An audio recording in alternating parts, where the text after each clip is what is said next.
সাতক্ষীরায় জমজমাট মাছের রেণুপোনার বাজার আরো জানাতে সরাসরি যুক্ত হচ্ছেন সহকর্মী শরীফুল্লাহ কায়সার সুমন। সুমন, কি মাছের পোনা পাওয়া যাচ্ছে আর ক্রেতাদের ভিড় কেমন দেখছেন? ইশিকা, দাঁড়িয়ে আছি সাতক্ষীরার একেবারে প্রাণকেন্দ্র যেটি হচ্ছে নিউ মার্কেট এলাকা। এই এলাকাটি কিন্তু এখন এই পুরো এই মার্কেট, করিম সুপার মার্কেট এবং পুরো এই এলাকা জুড়েই কিন্তু এখন মাছের রেণুপোনা বিক্রির হাটে রূপান্তরিত হয়েছে। এটি সকাল থেকে একেবারে সূর্য ওঠার পর থেকে সকাল 10টা সাড়ে 10টা পর্যন্ত টানা এখানে মাছ চাষিরা, একেবারে প্রান্তিকের মাছ চাষিরা এখান থেকে গলদা চিংড়ির রেণু গ্রহণ করে থাকে, কিনে থাকে। এটি কক্সবাজার থেকে চলে আসে। এখানে শুধু সাতক্ষীরার 7টি উপজেলার ঘের বা মৎস্য চাষিরাই আসে না, এখানে খুলনার পাইকগাছা, কয়রা অঞ্চল থেকেও আসে। এখানে আজকের যে বাজার দর ছিল মাছের রেণু, সেটি 160 থেকে প্রকারভেদে 300 টাকা পর্যন্ত ছিল। তো এই বাজারটি দেখতেও অনেক মানুষও এখানে আসে। আমি এখানকার সব থেকে বৃহত্তম যারা ব্যবসায়ী তাদের সাথে একটু কথা বলার চেষ্টা করছি।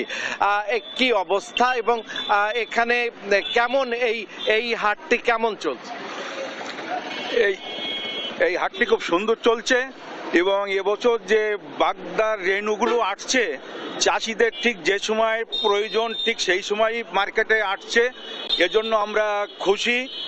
তবে এখনো পর্যন্ত ঘেরের যেখানে গলদা চিংড়ি বা বাগদা চিংড়িগুলো স্টকিং করা হয় 50% থেকে 60% জায়গা এখন চাষিরা ঠিক করতে পারছে বা শেষে নতুন পানি তুলে চাষের উপযোগী করছে। বাকি 40% এখনো যদিও বাকি, তবু মাছের চাহিদা যেটুকু আছে খারাপ না। তারপরও আমি বলবো মার্কেট ভালো যাচ্ছে এবং এতে সময় মতন আসাতে চাষিরা, শুনছিলাম মার্কেটটি খুবই ভালো যাচ্ছে। এখানে কিন্তু এই হাট দেখার জন্য সাধারণত বিভিন্ন দর্শনার্থীরাও এসে থাকেন। তিনি মাছও কিনেছেন, কি দেখলেন?